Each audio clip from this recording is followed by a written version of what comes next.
अस्सलाम वालेकुम व्यूअर्स, मैं हूं कैसर अब्बास, प्राइमरा P6 कंसल्टेंट। इस वीडियो में हम सीखने जा रहे हैं कि प्राइमरा P6 में आप प्रिंट सेटिंग कैसे कर सकते हैं। प्रिंट प्रीव्यू जिसे हम बोलते हैं, कि जब एक प्रोजेक्ट का आप प्रॉपर स्केड्यूल बना लेते हैं, टाइम मैनेजमेंट कर लेते हैं, चाहे उसमें सेकंड पार्ट कॉस्ट मैनेजमेंट भी आपने किया हो, तो उसका आप प्रिंट लेना चाह रहे हैं। वो हार्ड कॉपी की शक्ल में भी हो सकता है, और सेकंड है कि उसको सॉफ्ट में भी आप प्रिंट कर सकते हैं, पीडीएफ में। तो आप इसमें देख सकते हैं कि हमारे पास ये प्रॉपर गैंट चार्ट बना हुआ है, जिसमें टेबल लेफ्ट साइड पे आ रहा है और राइट साइड पे बार्स आ रही। जो गैंट चार्ट की सेटिंग्स होंगी वही आपकी प्रिंट प्रीव्यू में आएंगे। तो इसके लिए सबसे पहले हम जाएंगे फाइल पर और नेक्स्ट प्रिंट प्रीव्यू पे क्लिक करेंगे। अब यहां पे आप देख सकते हैं लेफ्ट साइड पे टेबल आ रहा है, राइट साइड पे बार्स आ रही, मगर ये प्रॉपर शो नहीं हो रहा। सबसे पहले तो इसमें देखना है कि हमें ये जो स्केड्यूल है ये किस पेपर साइज पे प्रिंट करना। तो उसके लिए सबसे पहले हम प्रिंट की सेटिंग में आएंगे, पेज सेटअप, और इसमें डिफरेंट ऑप्शंस आ रहे हैं, page, margins, header, footer and options. सबसे पहले तो हम आएंगे पेज में। नॉर्मली ये यहाँ पे बाय डिफॉल्ट जो A3 या A4 साइज आ रहा होता है, ठीक है, और अक्सर जो होता है ना वो A4 ही आ रहा होता है, या लीगल। तो इसमें हम सिलेक्ट करते हैं, सपोज हमें A3 पे ये प्रिंट करना है, पेपर साइज लेंगे। मगर अभी भी आप देख सकते हैं कि बार्स प्रॉपर शो नहीं हो रही। तो उसके लिए हम देख सकते हैं कि यहाँ पे जो बार्स है ना, टाइम स्केल जो हमें शो हो रहा है वो मंथ पर वीक आ रहा है। टॉप पे मंथ आ रहा है, नीचे उसके वीक्स।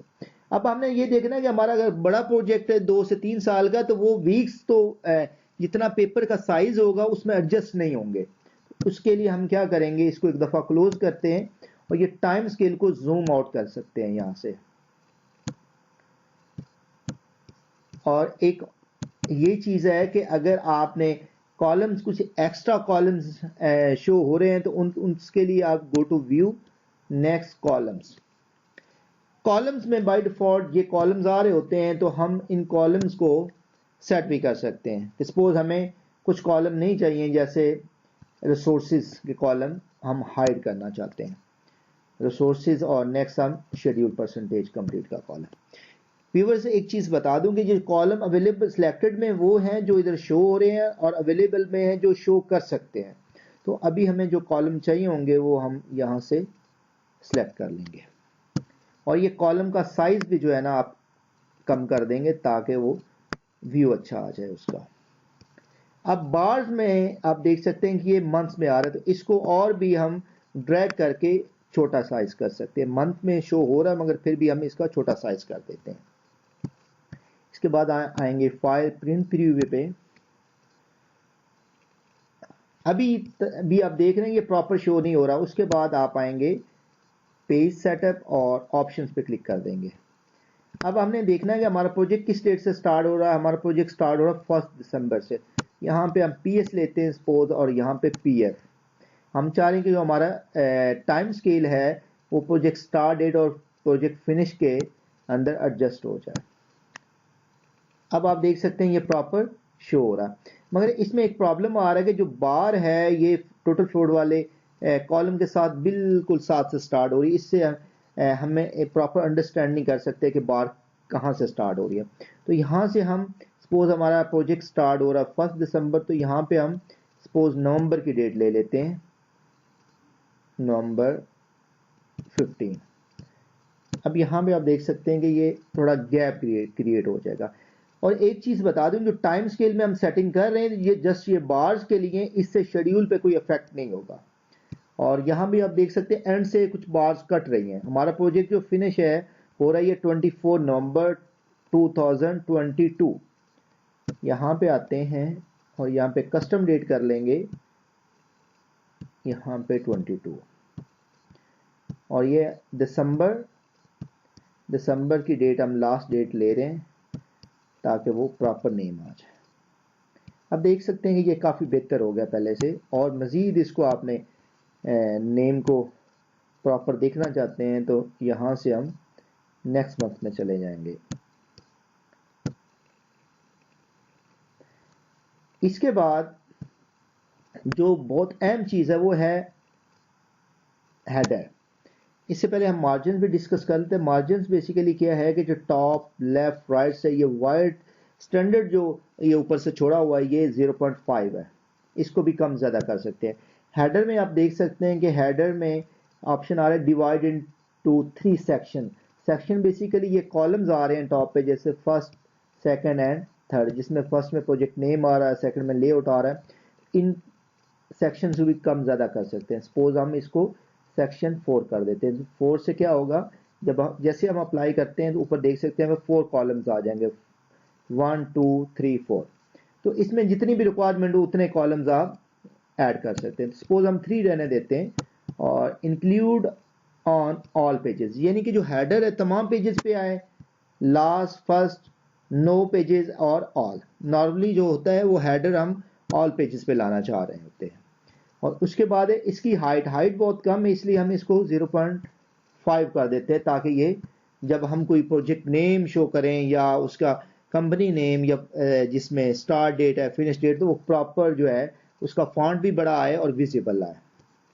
अब यहाँ पे नीचे आप देख सकते हैं, नीचे वाले पोर्शन में सेक्शन 1 2 3 ये 33% सेकंड वाला और 4 वाला 34 पर इक्वल डिवाइड किया हुआ है। इस स्केल को भी हम कम ज़्यादा कर सकते हैं। जैसे हमने इसको ड्रैग किया और अप्लाई किया, जैसे ही अप्लाई करते हैं तो सेंटर वाला जो सेक्शन है ना ये 16% हो गया, तो इसको इक्वली हम रख रहे हैं अभी। इसके बाद अब सेक्शन 1 में सपोज कंपनी नेम लाना चाहते हैं तो यहाँ पे मॉडिफाई करते हैं हम, और यहाँ पे हम सपोज कंपनी नेम लाना चाहते हैं सुल्तान डेवलपर्स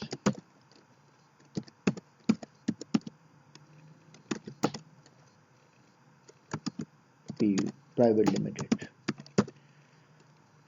इसके बाद इसका हम साइज भी इंक्रीज कर सकते हैं। सपोज हम 12 रखना चाह रहे हैं, बोल्ड, ओके, और इसको सेंटर बना सकते हैं। अगर इसमें कंपनी का लोगो भी आप ऐड करना चाहें तो आप कर सकते हैं। लास्ट पे क्लिक करते हैं और यहाँ से पिक्चर का ऑप्शन है इंसर्ट पिक्चर, और यहाँ से ब्राउज से कंप्यूटर से जिस ड्राइव में भी वो पिक्चर आप होगी आपके पास वो सिलेक्ट करना चाहें कर सकते हैं।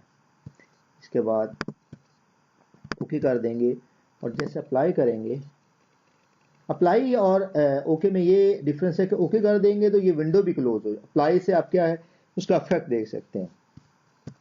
सेकंड सेक्शन में सपोज हम प्रोजेक्ट नेम लाना चाहते हैं, यहाँ से हम मॉडिफाई करेंगे और यहाँ पे हम मैनुअली भी लिख सकते हैं। सबसे बेहतरीन ये ऑप्शन है कि यहाँ से बॉटम में ऑप्शन आ रहा है प्रोजेक्ट नेम का, तो यहाँ से आप ऐड कर ले। इसका फ़ायदा ये होगा कि आप जब इसी सिस्टम में दोबारा प्राइमरी को ओपन करते हैं या दोबारा दूसरा कोई और प्रोजेक्ट ओपन करते हैं तो ऑटोमेटिकली जब दूसरा प्रोजेक्ट ओपन करेंगे तो उसका नेम यहाँ पे आ जाएगा। अगर मैनुअल लिखा होगा तो हर बार आपको टाइप करना पड़ेगा।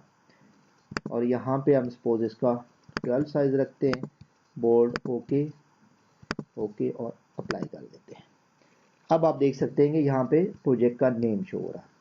और थर्ड सेक्शन में हम यहाँ पे मॉडिफाई करके प्रोजेक्ट स्टार्ट डेट और प्रोजेक्ट फिनिश डेट लाना चाहते हैं।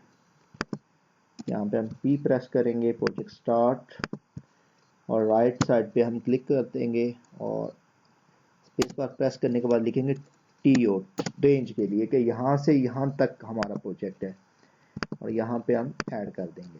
इस पूरे को हाईलाइट किया, सेंटर में लाए और यहाँ से 12 बोल्ड कर दिया। जैसे आप ओके करेंगे, अप्लाई करेंगे तो यहाँ पे प्रोजेक्ट की स्टार्ट डेट और फिनिश डेट आ जाएगी। इसको ओके करते हैं क्योंकि हम इसमें फुटर में जाना चाह रहे हैं। तो ये सेकंड नीचे आप देख सकते हैं फुटर आ रहा है, इसमें लेजेंड्स आ रहे हैं, पेजेस आ रहे हैं, और यहाँ पे दोबारा हम पेज सेटअप पे क्लिक कर देंगे और यहाँ पे फुटर पे क्लिक किया और यहाँ पे आप देख सकते हैं जिस तरह आपने हेडर को सेट किया था वही ऑप्शन इधर आ रहे हैं। तो इसमें फर्स्ट में आ रहा है गैंट चार्ट लेजेंड्स, सेकंड में पेजेस ये आने चाहिए, और थर्ड में आप मॉडिफाई करके यहाँ पे नेम भी लिख सकते हैं, प्रिपेयर्ड बाय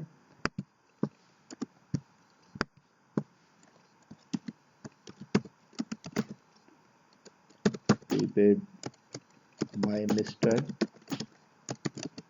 बाबर ह्यूजर। सेंटर में लाएंगे और यहाँ से इसी तरह इसको बोल्ड कर देंगे।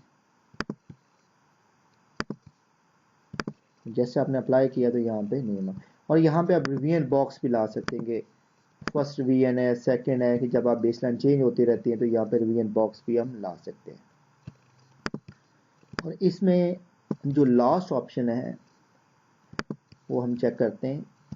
ये ऑप्शंस में आएंगे और यहाँ पे टाइम स्केल तो हमने पहले डिस्कस कर लिया। यहाँ एक्टिविटी टेबल अगर इसको हम अनचेक करते हैं तो यहाँ पे एक्टिविटी टेबल जो है ना वो गायब हो जाएगा। और यहाँ गैंट चार्ट को अनचेक करते हैं तो इससे बार्स गायब हो जाएंगे। तो ये सब पे चेक होना चाहिए। 4 जो ऑप्शंस आ रहे हैं इन पे चेक होना चाहिए। इसके बाद ओके करते हैं। अब इसको हम प्रिंट करना चाह रहे हैं, इसके लिए ऊपर प्रिंट का ऑप्शन है और यहाँ Microsoft print to PDF. PDF में अगर करना चाहते हैं, अगर आपने कोई प्रिंटर इंस्टॉल किया हुआ डायरेक्ट प्रिंट देना चाहते हैं वो भी दे सकते हैं। हम पीडीएफ में करना चाहते हैं। अगर इनकेस कभी पीडीएफ नहीं होता तो आप डू पीडीएफ या डिफरेंट सॉफ्टवेयर्स होते हैं पीडीएफ फाइल बनाने के लिए, वो इंस्टॉल करेंगे तो यहाँ पे वो ऑप्शन आ जाएगा। और अगर कोई चीज़ और ऑप्शन अवेलेबल ना हो सॉफ्टवेयर भी, तो हम माइक्रोसॉफ्ट एक्सपीएक्स डॉक्यूमेंट राइटर में भी आप प्रिंट कर सकते हैं, वो भी एक पिक्चर बन जाती है। तो अभी हम पीडीएफ में कर रहे हैं। इसके बाद ओके पे क्लिक करेंगे और यहाँ पे हम लोकेशन दे देंगे, किस लोकेशन पे उसको हम रखना चाह रहे हैं। सपोज हम इसको या डॉक्यूमेंट्स पे सेव कर रहे हैं NBE प्रोजेक्ट स्केड्यूल, उसके बाद हम सेव कर देंगे। इसके लिए थोड़ा सा सिस्टम टाइम लेगा, उसकी फाइल को प्रिंट कर देगा पीडीएफ में। इसके बाद हम इसको आप देख सकते हैं रिपोर्ट प्रिंटेड का मैसेज आ गया। क्लोज कर देते हैं। अब यहाँ पे हम अगर देखना चाहें तो हम आएंगे डॉक्यूमेंट्स पे और डॉक्यूमेंट्स पे आप NBE प्रोजेक्ट स्केड्यूल आप चेक कर सकते हैं। और ये होता है कि आप किसी को सेंड कर रहे हैं, वो जस्ट ये रीडेबल फाइल होती है। आप इसी तरह एक्सपोर्ट करके प्राइमरी P6 फॉर्मेट पे फाइल जो है ना सेंड भी कर सकते हैं, अगर आप किसी को सेंड करना चाहें प्राइमरी के फॉर्मेट। व्यूअर्स, उम्मीद है आपको ये वीडियो पसंद आई होगी। हमारी लेटेस्ट वीडियो के देखने के लिए प्लीज़ हमारे चैनल को सब्सक्राइब करें और बेल के निशान पे घंटी पे लाजमी क्लिक कर दें ताकि आपको नई आने वाली वीडियोस के नोटिफिकेशन मिल सके। Thank you very much.